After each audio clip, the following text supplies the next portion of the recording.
Assalamu alaikum and welcome to the Social Discourse. My name is Sakina Datu.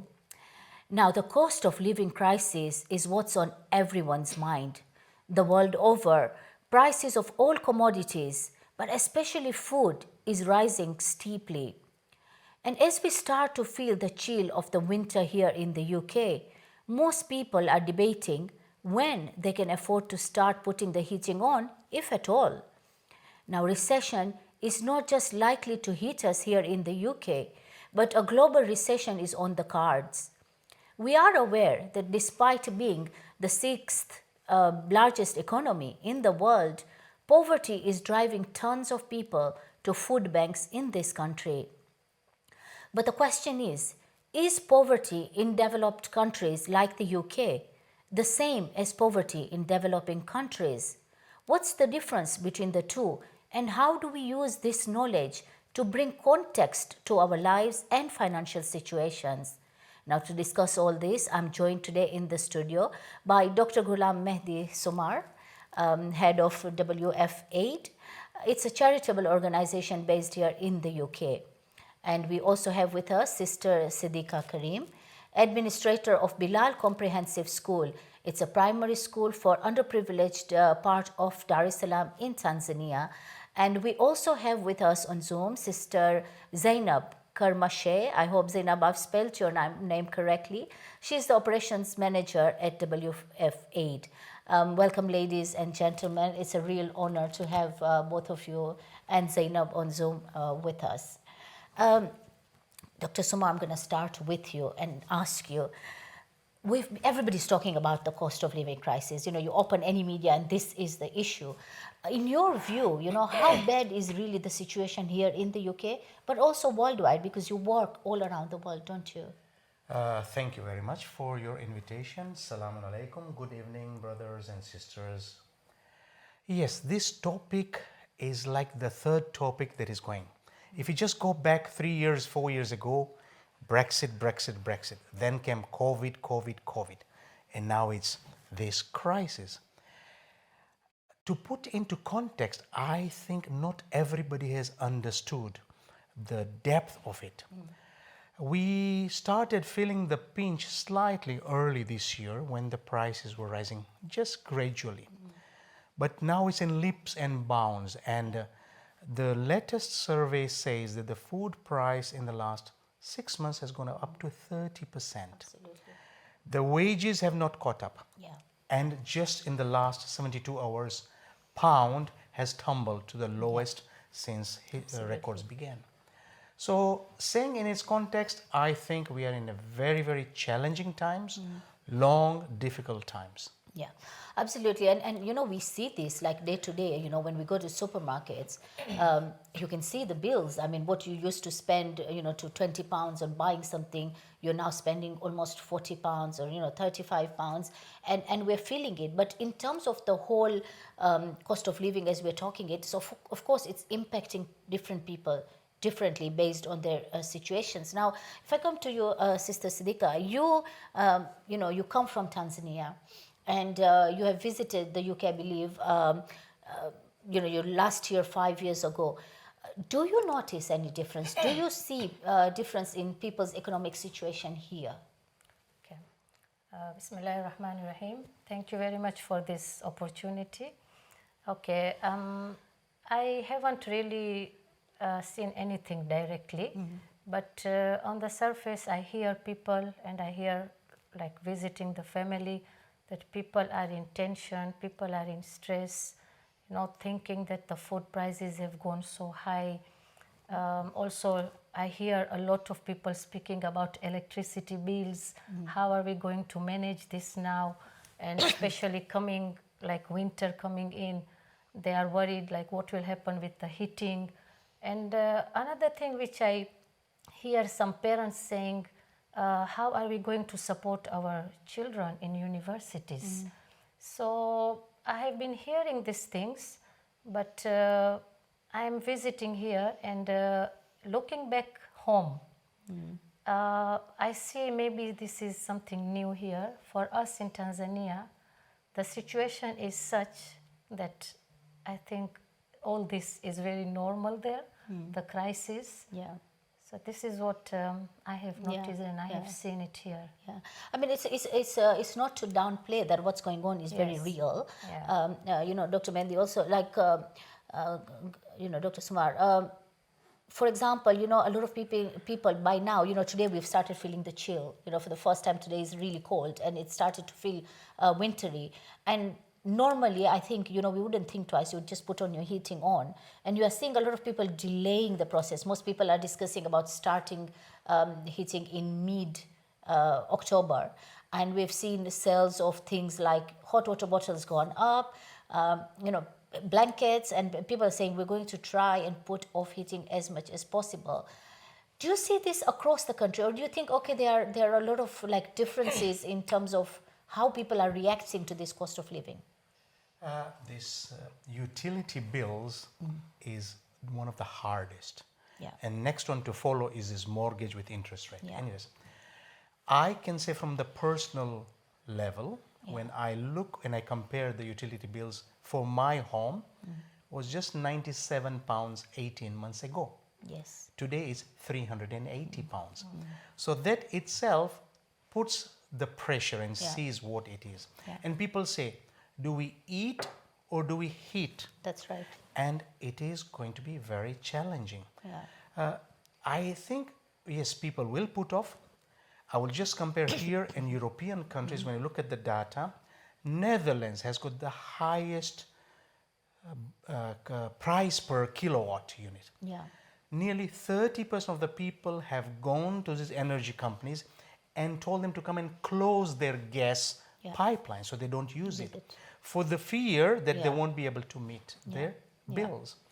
So yes, it is today was cold, and we are mindful. People do kind of switch off those rooms that they're not being occupied. You have to wear thermals, and as you rightfully said, the purchases of this merchandise, hot water bottles, warm clothing, is on the rise. Absolutely. And Okay. Sister Zainab, you know, what aspect do you think, I mean, in your own personal view, from this cost of living that we're talking about and we are facing, what differences do you notice? Because, I mean, I think one of the aspects I want to bring out is that the mental health in this country is going crazy. You know, people, every other person is suffering from stress. And of course, a lot of people may not necessarily have been hit directly already by the rising prices, but the stress around it seems to be huge. In your view, you know, what do you think is affected the most? Assalamu alaikum. I think one of the main age demographics that are suffering the most right now is the students. Not only are they relying on student loans to get by, but also they are having to choose whether or not they can actually afford paying for their food every single day, in addition to purchasing and having the education materials ready for them. In addition to just their education stress, now this is in addition to that. And the lack of resources and the lack of support for mental health in this country is just increasing. So I think students are definitely suffering at this expense. Yeah, and absolutely, we've definitely heard about, you know, how much the tuition fees problems have been happening in terms of grants. You know, the money is being cut down, and there are all these problems. And I want to bring in Dr. Suma here, because I believe that as a charity, as WF Aid, you work around the world in tackling poverty. If you briefly just tell me about what kind of work do you do, and, you know, have you seen the effect elsewhere apart from the UK? Do you see the effect of, you know, because this recession we're talking about is global? Yes, World Federation has been in existence over 40 years, and we stretch our services to over 25 countries. Right. Be it in water wells building, in sanitation program, food relief, microfinance, uplifting people, education. So there's a lot of activities we do. But this food crisis and the recent Pakistan flood crisis has really put a lot of stress on the financial burden that the charity can bear on its own. Saying that, I would say, as Sister Siddiqa was saying, that in Tanzania it seems to be normal. They are living with poverty, but yes, they will feel. And Well, let's not forget, Tanzania is a farming country. Subsistence farming is there, and more than 50-60% of the people have small farms. They can live from the farms. So they might not feel that, however, the other things that we need in life has gone up. So coming back, has it affected the whole world? Yes. The crisis in Ukraine, which was the food basket for Europe, where Egypt, 92% of Egyptian wheat is being imported from Ukraine, we felt the pinch instantly. Absolutely. We saw that little crisis, the price of oil, sunflower oil, shot up double. Sure. So yes, all the food prices Have you, will go up. have you seen like specific places, for example, whereby the demand suddenly of things like food has gone up, and like you have charities and all the arms you work with in different countries. Have you, at the moment, because it may not have affected, but do you see, for example, people saying more people have become poor, more people don't have food, and that we need more money for this? Do you see this already happening? Absolutely, yes. And this has begun, and we anticipate it to get worse. Because we know when we give assistance to people for their monthly ration, etc., what they could get in a month now barely reaches for 20 days. So instantly, the need is the same, but the support they need has kind of increased by 30%, right across the board. Right, okay. Even in UK, we see the food banks you have said. Yes. It's just to, now the food bank are saying we can't cope because now many people are coming and our levels are there. Yes. Let's just go back to Ramadan. I'll say from personal. People said we usually don't come to Ramadan 30 days at the center, but because iftar was being served daily, a family, mother, father, 3 children, felt it more prudent to come there. Yes. So in putting into contextually, there is a lot of things that we need to be mindful. Sister Zainab, you know, this issue of, for example, people going to mosque to get their foods, you know, how much do you see this, you know, related to the issue of the dignity? I mean, you know, sometimes you find that people who want to go to food banks, and a lot of them may need this, there is a reluctance, especially in our communities, you know, the Muslim communities, because we're very mindful of the image that we, you know, people, what they think of us and everything. Now, you work also for the charity organization, and you work on the field, you see a lot of needs. How much is this a concern? And, you know, there was a time when we would think things like, this doesn't happen within our community, people coming to mosque, you know, for food. In your view, how big is this problem, and how do we address the issue of the dignity here? So in terms of, you know, maintaining dignity in the UK, I think it's more of an issue for us here, especially in our communities. Whereas in, for example, in Africa, their focus is more on basically survival. So in other countries where it's worse, they don't have that as a priority anymore. But it's definitely something that we can see. There is a reluctance in going to food banks and sources of you know, aid in the UK because there is a stigma around it. But yeah. Now, Sister Siddiqa, I'm going to bring you in here, and as you're listening to this discussion happen, and we're talking about, you know, people's dignity in going to food banks, there are no food banks in places like Tanzania. You know, when people are hungry, they probably, I don't know, you'll tell us more. When people need the food, do they have places to go? Like, you know, Dr. Suma was talking about farming. Does that really work? Does it subsidize? What's the cost of basic food? Like, what's the real poverty like, and how does it affect not only the population but specifically the children that you work with, because you work in an underprivileged environment? So how much of poverty is it really? Because I work more with children in school, the situation which we see is really not good. Like there is a lot of poverty. Yes, we cannot say 100%. Some parents are managing, but big percentage of parents are struggling with their children. When we, for example, look in places like this, of course there is no comparison, but here when we say food prices have gone high, or there is a problem with food prices, but still people manage to eat.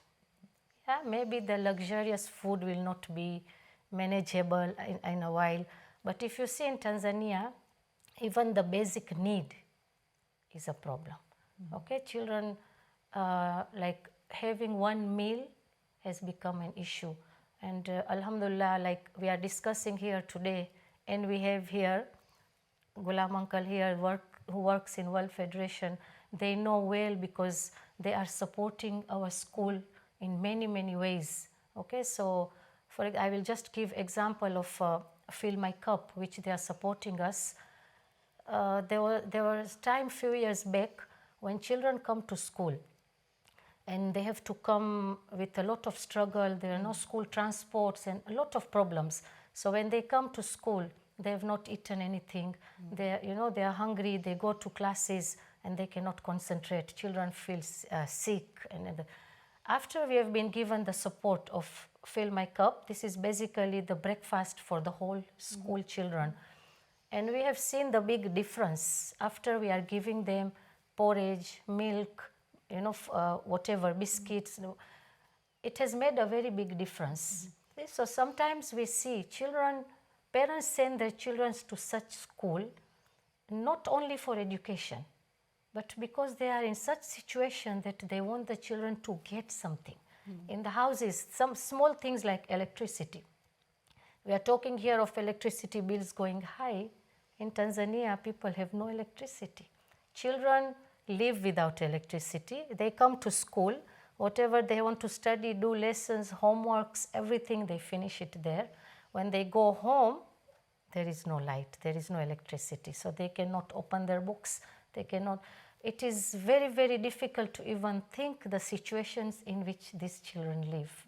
Okay, just a small example, like after this COVID has hit everyone, we had a family, like a father, mother and 3 children. And the father was, alhamdulillah, working and managing somehow basic needs, paying school fees. And he was a very young man, and suddenly he got COVID and struggling for oxygen. You know how situation was there. And struggling for oxygen from one hospital to another hospital, he died on the way. What we have seen in that one small family, like the mother didn't know what to do, where to start. She has small kids. The youngest is 5 years old. Okay, now they are orphans, and the situation is so difficult for them now. We try to support them, children love coming to school because they know they will get the meal here. Okay, they will get that love, which they want. But such situations are so many in school. So much is going on. I was looking at another thing here when I was moving around. I see sometimes people have kept the things outside. Like I saw the mattresses, good condition mattresses. I saw furnitures kept outside, and I was wondering, this mattress and this sofa set, I wish I could take it to Tanzania, because just before I came to UK, we have got one grandmother who is looking after these kids. There are no parents. They are so poor, and the grandmother is handicapped. So usually even that meal, sending children to school, they have to look for money. Just before I came, she called me and said, I'm sleeping on the floor. My situation is so bad.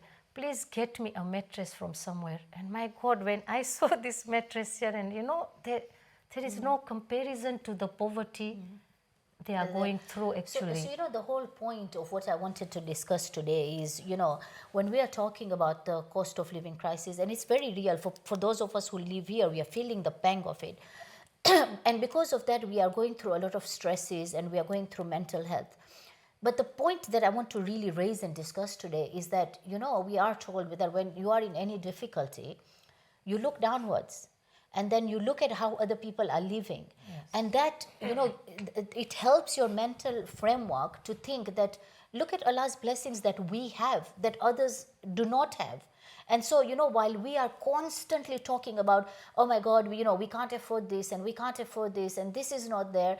I mean, a look at the other side and to see that people who have so little, and somehow, when we visit these places, Dr. Suma, you've been to Tanzania many times, you see them smiling, you see a satisfaction in their hearts, very want for very little. And the whole idea today is to say, when we are suffering from these mental health and we have stresses, and it's real, we have to find solutions, but at some point we just need to rethink and just reset button and say, really, don't we have so much more to be thankful for? Shouldn't we sit down first and say, thank you, Allah, for where I am, for what I have, and then think about those, who don't have anything, and how we can be a vehicle to support them through all the different charities that, are doing this work. Sister Zainab, I wanted to ask you in a personal capacity, you are working with charity and you see these things every day. How has it influenced you personally and your life? So I think just looking at both, it's difficult not to compare the disparities. I think poverty is poverty, and it's experienced both by people suffering here, but we have to recognize that we do have a sense of privilege in the way that we do experience our struggles here. On the note of students, for example, we can see that people or families who rely on free school meals, who are families who, earn basic minimum wage, are still somewhat have that safety net of ensuring that their children have food. Whereas in schools in Africa, many families don't have that safety net, and they resort to charitable centers such as Sadiqa's school. But yeah, and even in terms of the traveling to schools, um, it's a big difference. We, for example, here we have that somewhat safe environment, whereas when many families as young as 3 years old, children are traveling to schools on buses and public transport across Africa. Many families don't have that reassurance or safety for what will happen for their children along the way. So there's a lot of luxuries that we do have, and I think it's good to keep that in mind in terms of even though we do struggle, we have a lot of luxuries and privileges that many in Africa and other countries in the world do not have. And of course, one of the advantage of traveling and going places is that, you are able to open up your eyes to different things. And, we are just ending our month of Safar now. We've been commemorating for 2 months. And one of the best thing is for Arbaeen, for those, who are able to go. Every time you go to Iraq and, you come back thinking, gosh, we have so much more and we are complaining. And, you see these people who have so little, but yet, we were talking before about how they are willing to give everything.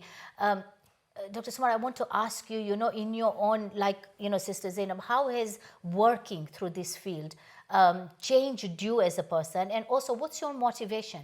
What's your motivation to give your time, your passion to working in the charitable sector? Okay, here I will just go back to the reset button you just mentioned a few minutes ago. Yeah. Yes, we have to recalibrate and retrospect and look how privileged we are. As Sister Zainab said, we have the safety net. Yes. They don't have. We're talking about electricity. Yes, the bills are high. Yeah. They don't have any. We talk about the mattresses. All this thing is true. And yes, going back, I believe that we, in general, are a giving community. Okay? Yes, we have been spoiled by the needs versus the wants. Yeah. Okay, the needs are quite okay, but then the wants happen, and when things do get out of context, yes, we lose the focus. The question is not only for me, it's for everybody. Whoever has got zamir, has got that conscious, saying that whoever saves one life has saved humanity. Sure. So, and I don't want to go back to the COVID because I was one of the first COVID cases, and I'm back alive from the dead. So I appreciate life in a very different context. Working with charities has been there for many years. However, working with an organization and seeing the intricacies and the depth and the expansion of it really has opened my eyes. And during my work, I've met phenomenally nice people with service and servitude. So that is the reset button. And what has it changed me? Yes. Every day I feel that if I go sleeping knowing somebody is hungry or somebody is in need, as the hadith says, we have usurped somebody's right. Right. But working has, it's not a work I look at. I look at it as, I put myself there. I was a refugee child in 1964 in Zanzibar. Yeah. So I do experience, I do empathize with these Yeah. refugees, with people coming from a family of 10 children and knowing that there was limited food on the table Yeah, or absolutely, resources. yeah. So I would say I'm very fortunate to have experienced that and to relive it, making a change for somebody. Absolutely, and that's amazing and really admirable. Coming to you, Sister Siddiqa, a similar question. You have been working in Bilal school for the past 25 years, and I know we've spoken on many occasions of the challenges that you face, the frustrations that you face, the lack of funding that many times makes you feel like this is just not worth it. It's causing personal grief, and sometimes it gets into your own life because you feel so much for the children that you are not able to help sometimes because you don't have that funding, and it affects your personal life many times, and yet you have been there for 25 years and you have no intention of going anywhere else. What is your motivation? What keeps you doing this day in, day out? Okay. Before I speak more, I'll just tell you in short, when I enter that gate of Bilal and I see a child smiling at me, and that's everything for me. When I see an orphan child smiling and coming to me, and that's everything for me. Just in short, I would say that this motivation in me has come from my parents, definitely. Because both my parents, my mother and father, have worked all their life serving humanity, serving people, not differentiating anyone, poor or rich, community or non-community. Yeah. They have served all their life. And we as growing up children have seen our father in mosque all the time, have seen him, in Kabristan all the time. Our mother has helped people in all the ways she has managed.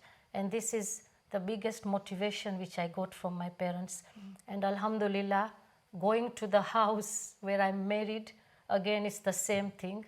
Everyone in the house is there for service to humanity. So this is my biggest blessing from Allah, I would say. And I really believe one thing, that when Allah sends you to such places, He has chosen you. Absolutely. And when you get this opportunity, don't think that, it's frustrating to work here. Yes, it is. But I don't think we should never think of going back, because this is an opportunity given by Almighty. Yeah. And He has thought that I'm able to help these children. Yeah. I don't know tomorrow what is going to happen to my children. Okay, so I want to do this. I want to help and serve this humanity, because my first priority is not who is this, which religion is this child from. My priority is this child needs help, whether it's education, whether clothing, whether food, and Allah has given me the ability, so I'm doing it. Absolutely. And of course, when I am there and I see the children and how they're performing, Alhamdulillah. And when we need something, there is always Allah's guidance to us, and always Allah's doors open from somewhere. And it's really amazing, because sometimes with all the politics that goes on in all our organizations, we can become disheartened with the things we hear, and I in my work, and I speak to a lot of people here, I constantly meet people who are so inspirational, who are so selfless, people who do it with such a lot of passion and sincerity, serving humanity or serving religion or whatever it is they're serving, and it just makes you feel like, you know, we concentrate a lot on the negativity, but really we need to be looking at the positivity of you know, what is happening now. Sister Zainab, for you too, you know, you're working in an organization as big as the World Federation. There must be a lot of bottlenecks, there must be a lot of frustrations that come in, you know, politics that comes in. What keeps you there and motivated and you know, wanting to serve the way Sister Siddiqa is talking about here? I think just seeing the impact on the children and on the people who receive the aid, communicating with our partners on a daily basis, you can see the direct impact they're having on people's lives. I think that is the main thing that makes me as frustrating and as stressful as the job can be sometimes. I think that is what clears my conscience and allows me to sleep soundly at night. Yeah, absolutely. And Dr. Sumar, now, you know, we are talking about here about the cost of living crisis. Of course, people who donate, these are the people you know, who actually are the core. They are you're transferring funds, taking it from somewhere, giving someone else. Have you seen a change or a difference with this cost of rising in terms of people, the way they used to give? Has it decreased? Has it increased? And also, you know, there's a lot of charities at the moment, especially in the UK. We are like constantly talking about so many different charities. A lot of them are complaining about donor fatigue. Is that a reality for you, and how does that impact?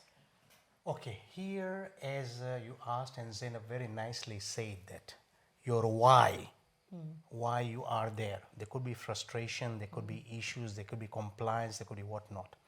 The why is there to serve, to make a difference to one person.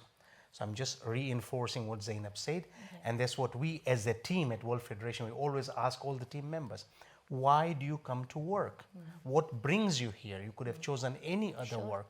That why, to serve, servitude, number one. You mentioned a topic which is not only today. Donor fatigue comes in cycles, okay? During the COVID 2 years, there was this furlough, the businesses were slow, people, you know. So we saw a little dip. Yeah. It was for a specific reason. Today, now people, let's say somebody puts £1,000 for the year. They have side that is going to be. And they know they have to give to so many charities. Now, many charities come up for the same reason, good cause, good end.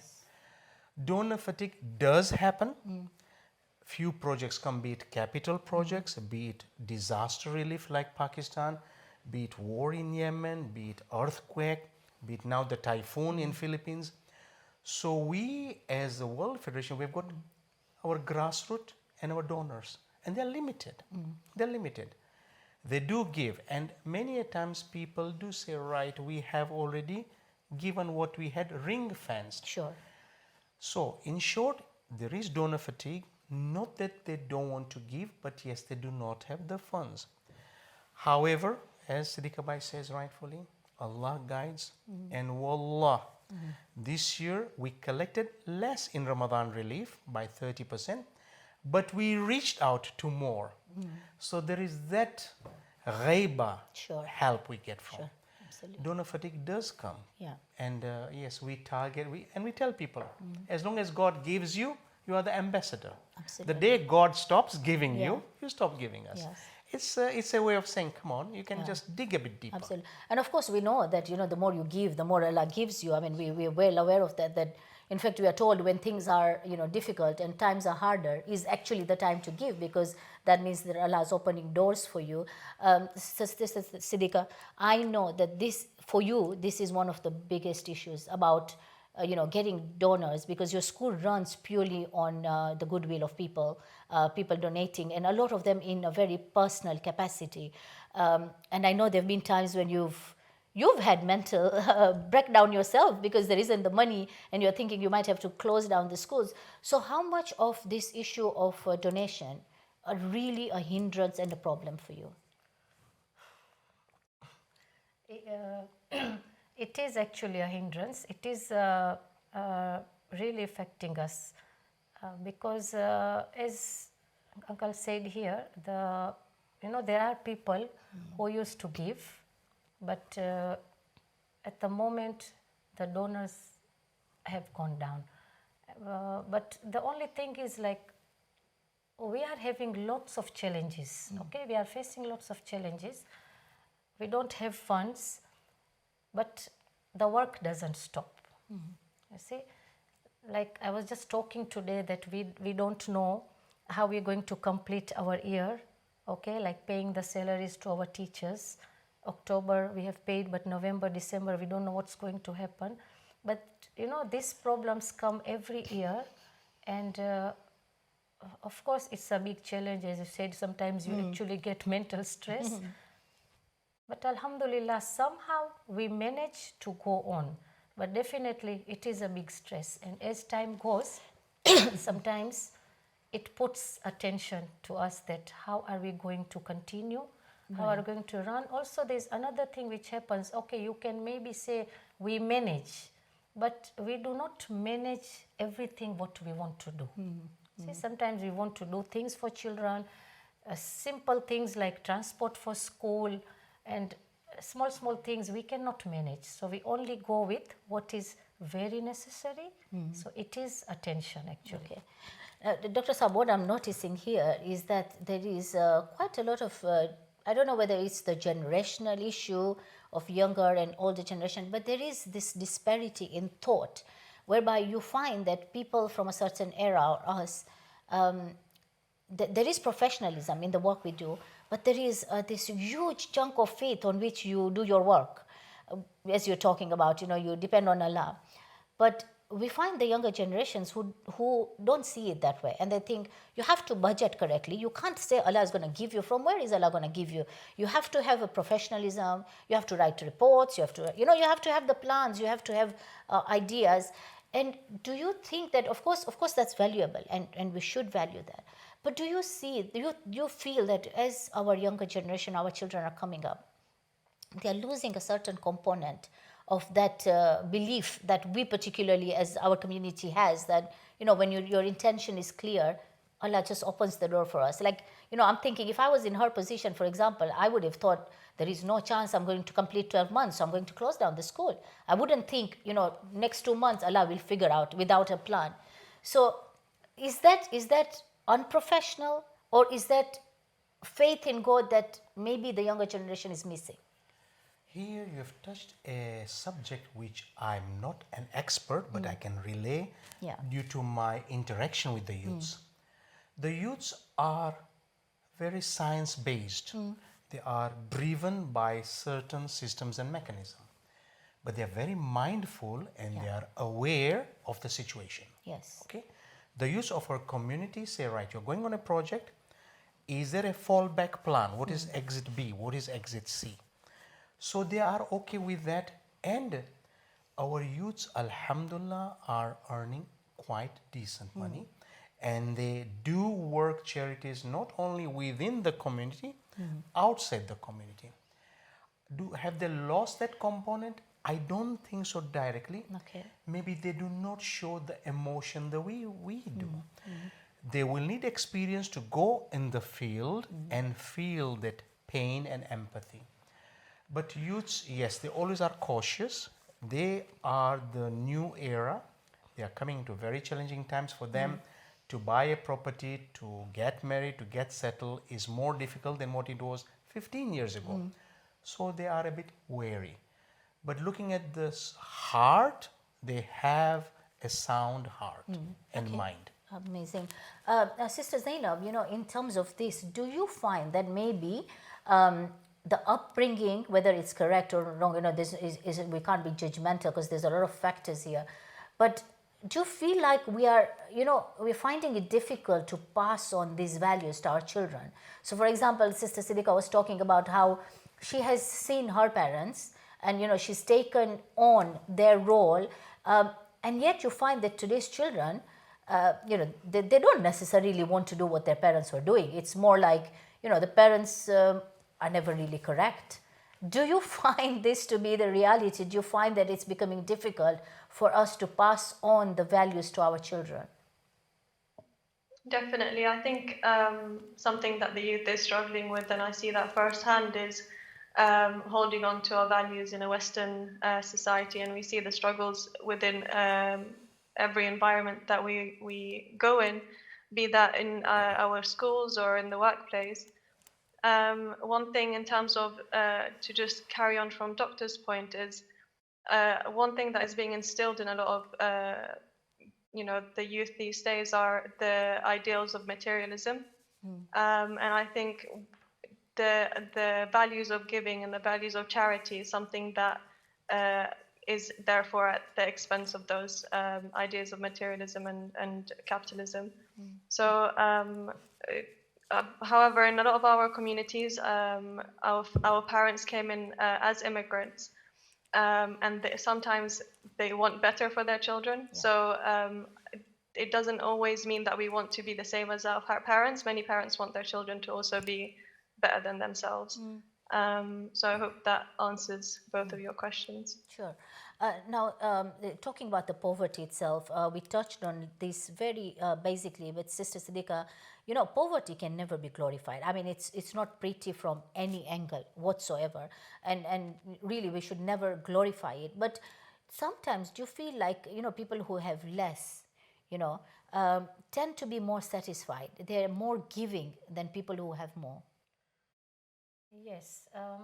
First of all, poverty is not good for anyone. Okay, like we see sometimes parents being in this situation of poverty when they are struggling with survival, like working for the meal, for food. Negatively, what happens is sometimes they tend to ignore the children, the education, and they don't pay much importance to school and such things because they are looking at the other side.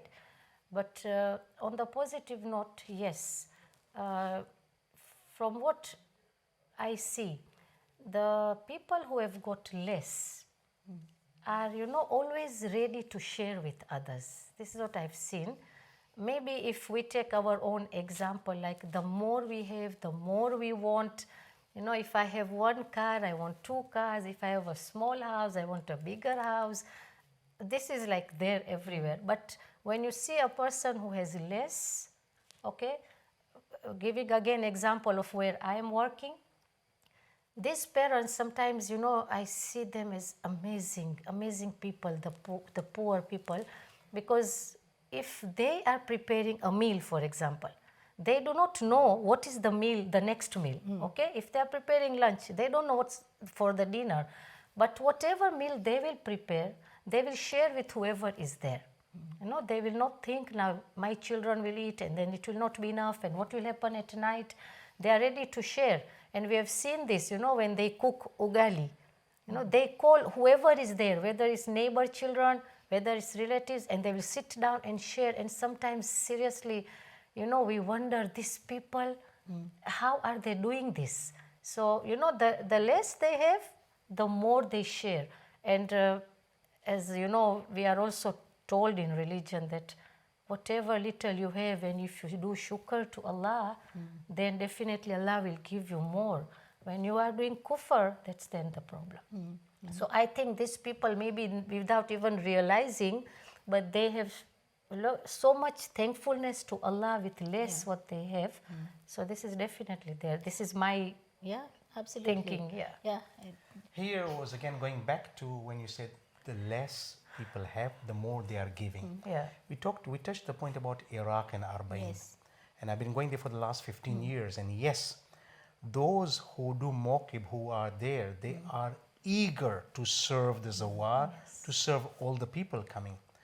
And the food prices in Iraq is so high.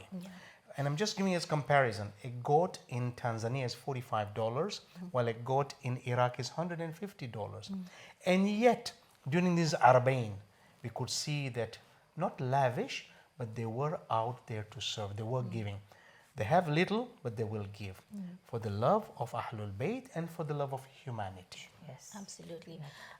Sister Zainab, how do you think we can take this message forward in terms of, especially like you spoke about our culture here, the exposure to universities or institutions of learning, the way our children are being groomed. and the whole concept of materialism. It's me first society. Everything is about me first. But you also work in charity, and you've seen the other side of it. You've seen how fulfilling it is to be part of giving to others. How do you think we change the mindset of the people on a larger scale? How do we go about this? Personally, I think the only and the best way is to carry on the teachings of the Prophet. We see from what he's taught us is the burdens of what follows, following your desires of wanting more and materialism. But however, I think if we link it back to our discussion on poverty, there is still that threshold of basic needs that are being met for us. When you want to sort of teach that minimalist lifestyle. And linking back to what Dr. Sumar was saying, I think there's a special feeling of people who suffer from poverty and have suffered from not having something, also don't want someone else to have experienced the same suffering that they have, or lack in the same way that they have. So I think carrying on Prophet's messages is the best way forward. As we see every day, we're being challenged with what that means, but just continuing on and battling through, inshallah. Yeah. And, again, Doctor, this same question, of the context that we have. And I know you do amazing work and, so many different arms and everything. But do you think that in all the work that we do, in all the charities and organizations, that maybe we overlook this aspect, because our media feeds us what we don't have. It's constantly, like you said, it's constantly about scary stories about electricity, and this is real. It's not to downplay it and say, we should close our eyes and minds and, not think about what we're going to do. But do you think there is a lack of, platforms to discuss issues such as this, to bring the context, within us here? Because, in London, in our communities, you can say it's a rich community. It's a community that has a lot compared to a lot of people, even within the UK. But that there is a lot of focus on what is not right, what we don't have, what is coming up, how should we. Very few people are talking about, calm down, we still have a lot. Let's look elsewhere. Do you think that this messaging is getting lost? Right, you said it, you hit the button. Because we are bombarded 24/7 by the media, by the smartphones, and the artificial intelligence is such, it just throws and spews this negativity. And if somebody tells you 100 times, you're going to believe it. Yeah. But yes, as you said, take a step back, breathe, look at the reality. It's not the end of the world. Crises have come and gone. This is one of the crises. Okay, it's tough. Yeah. But yes, you are right. And I'm not going here to be a financial expert or an energy expert.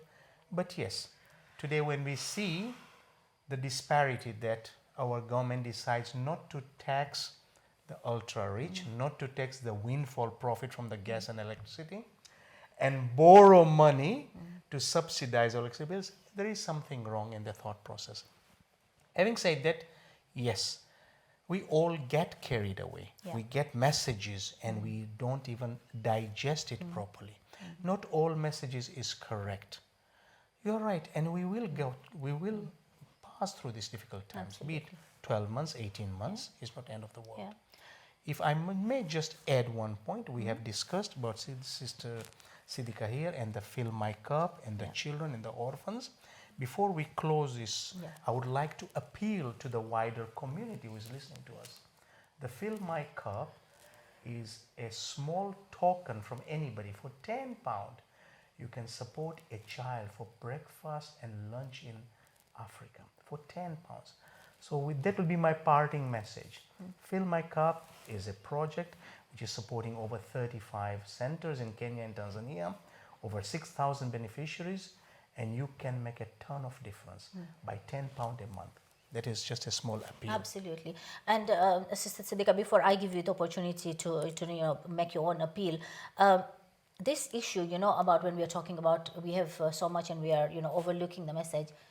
this must be a reality in Tanzania too, because everybody is not of the same level. I know you work with underprivileged children, but within our communities over there, there's also people who are very, very rich. So do you feel that this, oversight of not of worrying too much about our own selves, is this also prevalent over there? Yes, I think it is. The same way I think the uncle said. What I feel is, we have been so much involved in our own lives, okay, and we are not ready to take one step ahead and see that what is the reality. Okay, we are just fixed to this same messages and this and that, and like we are not going into the teachings of Ahlulbayt, I would say.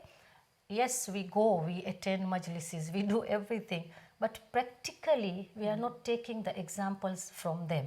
Okay, if we are, then we will be much relaxed community. Okay, we will see what is the right way to go, no stress. Okay, and at the same time we will also be able to see what are the teachings telling us to do. So, and I'll give you an opportunity quickly to make your own appeal to our viewers. yeah, I would like to say that, before we go anywhere, first of all, we start with our own lives. We really have to be moderate with moderate lives. If we are in moderate lives and if we teach our children that, then first of all, that automatically takes us towards God. Okay, and then I really feel that when we are teaching our children and we ourselves take these lessons from our Ahlul Bayt. For example, we are always told Imam Ali alayhi salam was going at night to give food, but we take it as a story. We don't really take this as a practical thing. We don't teach our children that yes, Imam Ali was going, so let us also stand up and do something which Imam Ali was doing. So I think it is time. It is very difficult to tell people who are never in this side of seeing the poverty or seeing how children suffer, and then you just tell them you don't know anything and you're not helping.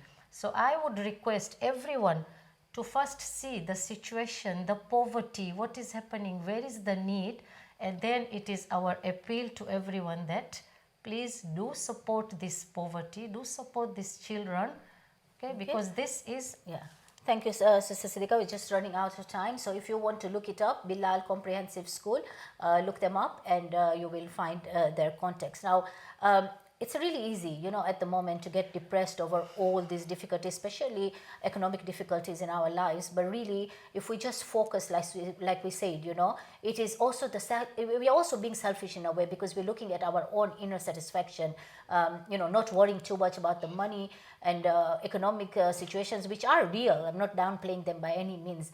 But by looking below us and people who have less than us and opening up our hands to say, let's give it to them, and Allah will open the doors for us Himself. Thank you so much. I really appreciate you coming on. Thank you, Dr. Ghulam Mehdi Sumar. Thank you, Siddiqa Bai. And thank you so much, Sister Zainab. And thank you all for watching. Inshallah, we'll see you again next week, same time. Khuda Hafiz. Khuda Hafiz. Thank you very much.